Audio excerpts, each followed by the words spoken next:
Arriver à vaincre la concurrence du riz asiatique, c'est la priorité au Sénégal. Dans ce pays d'Afrique de l'Ouest, les riziculteurs ont du mal à écouler leur production, mais d'importantes quantités sont toujours importées.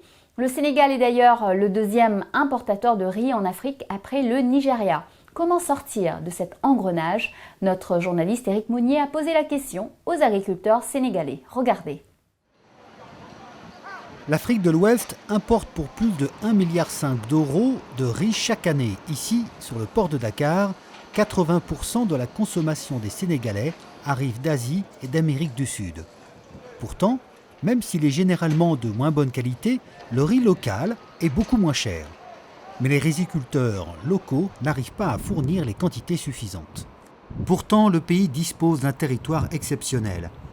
Avant de se jeter dans la mer, le fleuve Sénégal forme un immense delta avec un potentiel de 250 000 hectares cultivables. Aujourd'hui, seulement un quart est exploité pour la culture de riz, majoritairement par de petites exploitations familiales. Je divise mon champ en 3 parties, avec des riz différents sur chacune d'elles. Ces variétés n'ont pas les mêmes qualités. Par exemple, la 177 est parfumée. Je la garde pour la consommation, et ce sont les autres variétés que je vends sur le marché. Comme M. Diop, la plupart des agriculteurs gardent une moitié de la production pour leur consommation personnelle et vendent l'autre moitié. Au moment de la récolte, le riz est débarrassé de sa tige et de sa fleur. C'est ce qu'on appelle le paddy. Ensuite, il est transformé par les riziers qui le décortiquent et le blanchissent. Il est alors prêt à la consommation. Pour environ 100 kg de riz récolté, il reste à peu près 66 kg après les transformations nécessaires. Au total, les riziculteurs sénégalais fournissent 150 000 tonnes de riz consommable, très en deçà de la demande du pays, estimée à plus de 600 000 tonnes. Depuis 2008, l'État sénégalais a lancé de grands travaux pour aménager le site du delta du fleuve et augmenter la production de riz.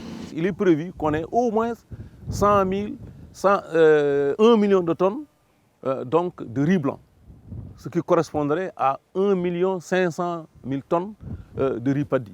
Avec ça concerné tout le Sénégal. Et la part de la vallée en ce moment tournerait autour de 950 000 tonnes.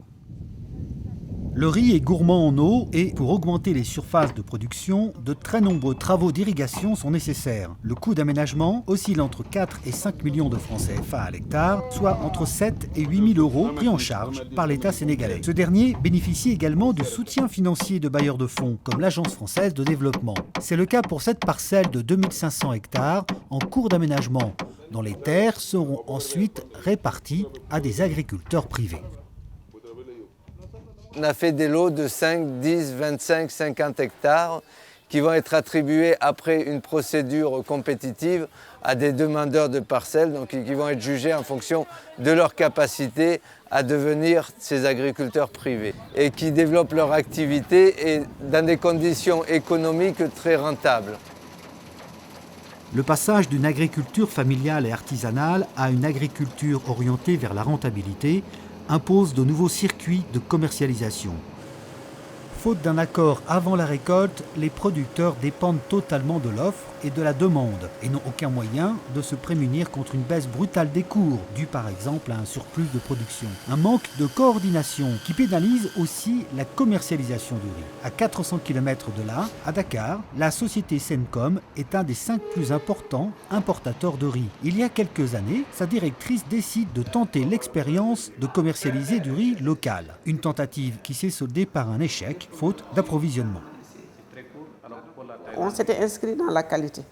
Donc l'usine, on lui avait fixé des normes pour cette riz. Ils étaient capables de le faire, ils étaient outillés pour le faire.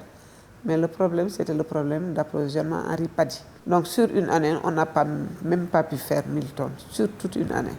Donc c'était assez décourageant. C'est l'un des grands chantiers du secteur du riz. La création d'une organisation dans laquelle tous les partenaires s'entendent avant les récoltes. Une façon d'assurer une meilleure cohérence entre la production et la commercialisation. La première chose, c'est essayer d'organiser des relations mieux faites entre ces différents intervenants de façon à atteindre un produit fini de meilleure qualité et de meilleur prix. Si le produit fini se vend à un meilleur prix. In fine, tous les partenaires en bénéficient. Cette organisation interprofessionnelle concernerait les producteurs, les grossistes importateurs, les commerçants locaux et les riziers. Elle permettrait certainement d'approvisionner correctement le marché de Dakar. Là, sur les étals, il pourrait concurrencer le riz asiatique. Et ce sont les ménagères sénégalaises qui trancheront entre les deux. C'est de l'importé, c'est du bon riz. À chaque fois, j'en prends pour moi et mes parents. Oui, c'est vrai que beaucoup de gens achètent le riz importé, mais pour moi, le local est moins cher et meilleur. Avant, je ne consommais que du riz importé, mais maintenant, je prends du riz local uniquement. Je le trouve meilleur et surtout, on dit qu'il est bon contre le diabète, parce qu'il a moins de sucre que le riz importé.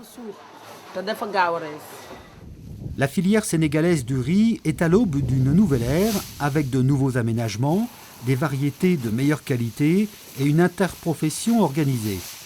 Mais ces mesures ont un coût et cela pourrait avoir un impact sur le prix du riz sur les marchés. Les acteurs de la filière devront alors s'entendre pour rester concurrentiels face au riz asiatique.